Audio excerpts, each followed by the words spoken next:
ಮದುವೆಯಾಗಿ ಕೆಲವೇ ಗಂಟೆಗಳಲ್ಲಿ ನಾಪತ್ತೆಯಾಗಿದ್ದ ನವವಿವಾಹಿತೆಯ ಶವವು ಬಾವಿಯಲ್ಲಿ ಪತ್ತೆಯಾಗಿದ್ದು, ಯುವತಿಯ ಉಸಿರುಗಟ್ಟಿಸಿ ಕೊಲೆ ಮಾಡಲಾಗಿದೆ ಎಂದು ಎಸ್ಪಿ ರಂಜಿತ್ ಕುಮಾರ್ ಭಂಡಾರು ತಿಳಿಸಿದ್ದಾರೆ.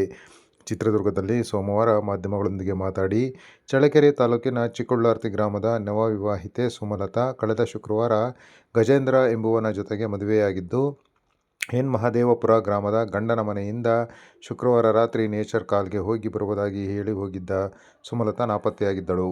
ಇದೀಗ 3 ದಿನಗಳ ಬಳಿಕ ಬಾವಿಯಲ್ಲಿ ಶವವಾಗಿ ಪತ್ತೆಯಾಗಿದ್ದು, ಈ ಪ್ರಕರಣಕ್ಕೆ ಸಂಬಂಧ ಗಜೇಂದ್ರ, ಸುರೇಶ ಮತ್ತು ಅಶೋಕ್ ಮೂವರನ್ನು ವಶಕ್ಕೆ ಪಡೆದಿದ್ದೇವೆ.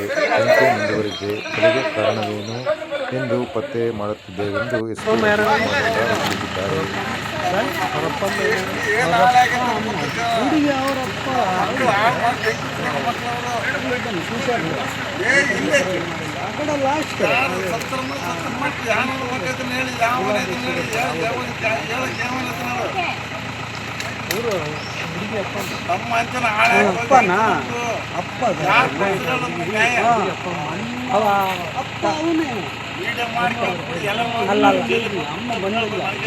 ಅಲ್ಲೇ ಬಿದ್ದ ಮಕ್ಕಳು ನೋಡು ಮಕ್ಕಳು ಅಧ್ವಾನ ಮಾಡಿಕ್ಕಿದ್ರೆ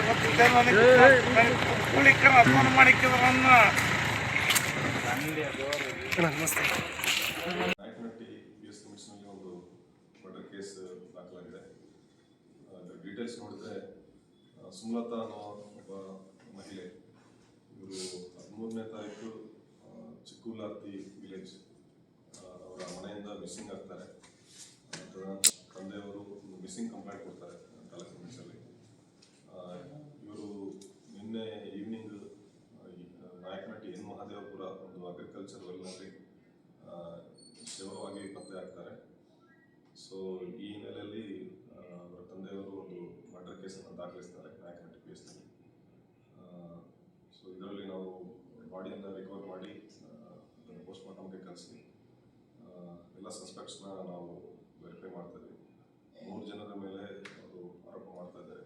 ಸಸ್ಪೆಕ್ಟ್ಸ್ನ ನಾವು ವಿಚಾರ ಮಾಡ್ತಾ ಇದ್ದೀವಿ. ಇನ್ನು ಮುಂದಿನ ಡೀಟೇಲ್ಸ್ ತಿಳಿಸ್ತೀವಿ.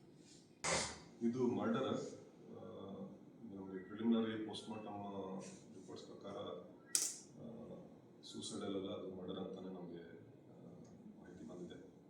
ಸೊ ಇನ್ನು ಮುಂದಿನ ವಿಚಾರಣೆ ಮಾಡಬೇಕು. ಯಾರು ಮಾಡ್ತಾರೆ, ಯಾಕೆ ಮಾಡ್ತಾರೆ, ಏನು ಮಾಡಿದ್ದಾರೆ ಅನ್ನೋ ಡೀಟೇಲ್ಸ್ ಮಾತ್ರ ಇಲ್ಲ. ಈಗಾಗಲೇ ವಿಚಾರ ಮಾಡ್ತಾ ಇದೆ. ಡೀಟೇಲ್ಸ್ ಶೇರ್ ಮಾಡ್ತೀವಿ. ಸುಮಲತಾ ಅನ್ನೋರು 13th ನೈಟ್ ಮನೆಯಿಂದ ಹೋಗ್ತಾರೆ. ಗಜೇಂದ್ರ ಅನ್ನೋ ಒಬ್ಬ ಹುಡುಗನ ಜೊತೆ ಮದುವೆ ಮಾಡ್ಕೊಳ್ತಾರೆ 14th. ಗಜೇಂದ್ರ ಅನ್ನೋರು ಕೂಡ ಅವರ ಸಂಬಂಧಿಕರೇ. ಅವರ ತೋಟದಲ್ಲೇ, ಅವರ ಹೊಲದಲ್ಲಿ ಕೆಲಸ ಮಾಡ್ತಾ ಇರ್ತಾರೆ 2 ಇಯರ್ಸಿಂದ. ಸೊ ಅವ್ರನ್ನ ಮದುವೆ ಮಾಡ್ಕೊಳ್ತಾರೆ. ಮದುವೆ ಮಾಡ್ಕೊಂಡ ನಂತರ 14th ಮಧ್ಯಾಹ್ನದಿಂದ ಮಿಸ್ಸಿಂಗ್ ಆಗಿದ್ದಾರೆ ಅಂತ ಹೇಳ್ತಾರೆ. ಸೊ ಇದನ್ನು ನಾವೇನು ವಿಚಾರ ಮಾಡ್ತಾ ಇದ್ದೀವಿ. ಫ್ರೆಂಡ್ಸ್ ಸುರೇಶ ಮತ್ತು ಅಶೋಕ್, ಇವರು 3 ಜನ ಲೇಡಿಯನ್ನು ಕರ್ಕೊಂಡೋಗಿ ಒಂದು ಈಶ್ವರ ದೇವಸ್ಥಾನದಲ್ಲಿ ಮುಟ್ಕೊಂಡು ನಂತರ ಮದುವೆ ಮಾಡಿಸ್ತಾರೆ. ತದನಂತರ ಅವರು ಎನ್. ಮಹದೇವಪುರಕ್ಕೆ ಬರ್ತಾರೆ. 14th ಮಧ್ಯಾಹ್ನದಿಂದ ಅವರು ಹೊರಗಡೆ ಹೋಗಿ ಮತ್ತೆ ವಾಪಸ್ ಬರಲಿಲ್ಲ ಅಂತ ಅವ್ರು ಹೇಳ್ತಾ ಇದ್ದಾರೆ. ಸೊ ಈಗ ಸಸ್ಪೆಕ್ಟ್ಸ್ನ ನಾವು ವಿಚಾರ ಮಾಡ್ತಾ ಇದ್ದೀವಿ. ಆಮೇಲೆ ನಾವು ಡೀಟೇಲ್ಸ್ ತಿಳಿಸ್ತೀವಿ. ಅವನು ಕೂಡ ಕರೆಸಿ ನಾವು ವಿಚಾರ ಮಾಡ್ತಾ